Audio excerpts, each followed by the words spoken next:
కానీ నీ తల నరికేస్తే సరిపోదానంటే ఇవి మీకు వినిపించట్లేదా, కనిపించట్లేదా? ఇవాళే జరిగింది కదా మీ జనసేన వాళ్ళ మహతలు ఆమె ఎవరు, వనితానా ఏం పేరు, ఆమె కోసం మాట్లాడండి. చంపి చెన్నైలో వేశారు.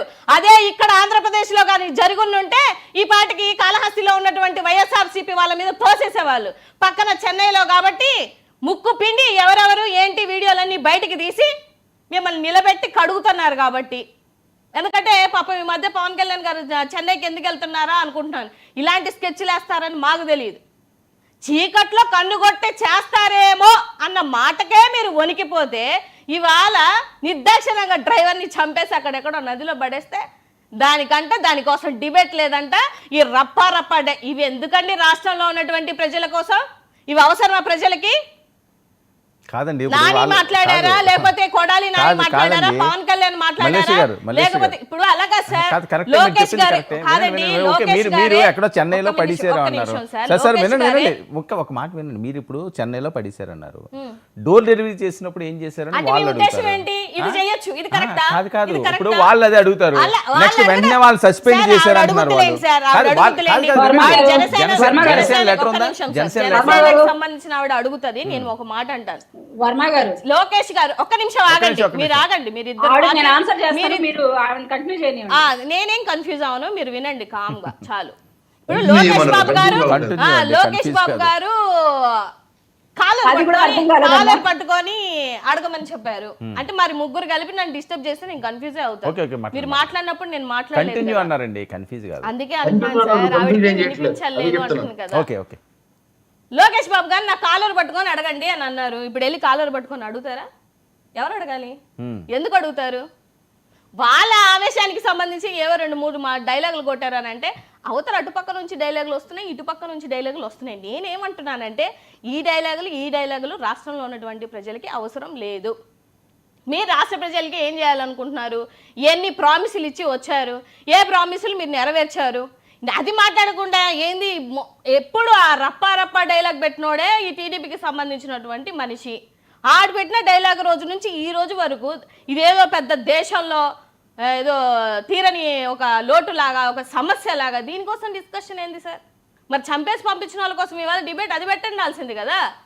ఆ ఇన్ఛార్జి జనసేన ఇన్ఛార్జి ఆమె చేసింది. ఇవాళ పవన్ కళ్యాణ్ నియోజకవర్గాల్లోనే దళితులను బహిష్కరిస్తున్నారు కదా, దానికోసం డిబేట్లు పెట్టండి. వీటి కోసం డిబేట్లు ఉండవా?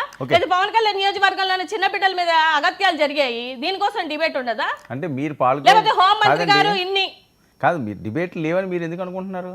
నేను అనేది ఇవాళ తీసుకోవాల్సినటువంటి సమస్యలు ఇక్కడ ఎంత పెద్ద అగత్యం ఇవాళ జరిగితే దానికోసం కాకుండా ఇవేదో ఫ్లెక్సీలో పెట్టారు, దానికోసం ఇప్పుడు ఇవాళ డిబేట్ ఏంది సార్? ఆవిడ ఎందుకు చేశారు, ఆ హత్య ఎందుకు చేశారు, దేనికోసం చేశారు అంటే మీరేమంటున్నారంటే అదే పోలీసులే చెప్తారు. దానికోసం డిస్కషన్ ఎన్నిసార్లు పెట్టలేదు? ఈ రప్పా డైల్ కోసమే ఇవాళ డిబేట్ పెడితే దానికోసం కూడా డిబేట్ పెట్టండి.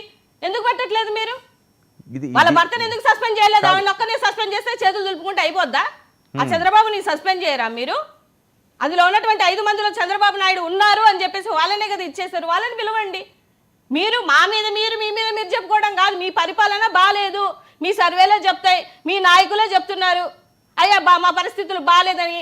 అంత ముఖ్యమంత్రి గారు పిలిస్తేనే 50-70 మంది నాయకులు రావట్లేదు అని అంటే అర్థం ఏంటండి?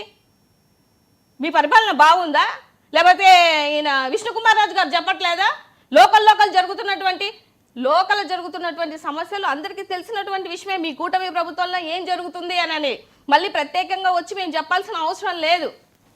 ఓకే, జగన్మోహన్ రెడ్డి గారి టూర్లోనే ఎందుకు వివాదాస్పదం అవుతుంది?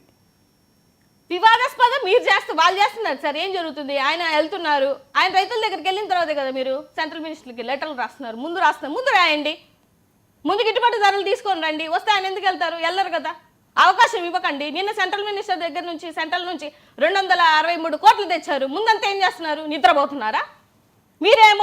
ఆయనేమో వచ్చేసి వ్యవసాయ శాఖ మంత్రి ఏమో 90% చేశానంటాడు. మనోహర్ గారు వచ్చేసి 80% చేశానంటాడు. చిత్తూరు కలెక్టర్ వచ్చేసి 68% చేశానంటారు. అంటే రాము, సోము, భీము లాగా ఒక్కొక్కరు ఒక్కొక్క స్టేట్మెంట్ ఇచ్చుకొని ఒక్కొక్కరు ఒక రైతు పేర్లు చెప్తుంటే ఏం సార్ ఈ అన్యాయం? మీరు ఇవ్వండి. ఇస్తే ఎవరు అడుగుతారు మిమ్మల్ని? మీరు గిట్టుబాటు ధర రైతుకు తీసుకొస్తే జగన్మోహన్ రెడ్డి గారు బయటికి రావాల్సిన అవసరం లేదు. ఆయన అడగరు.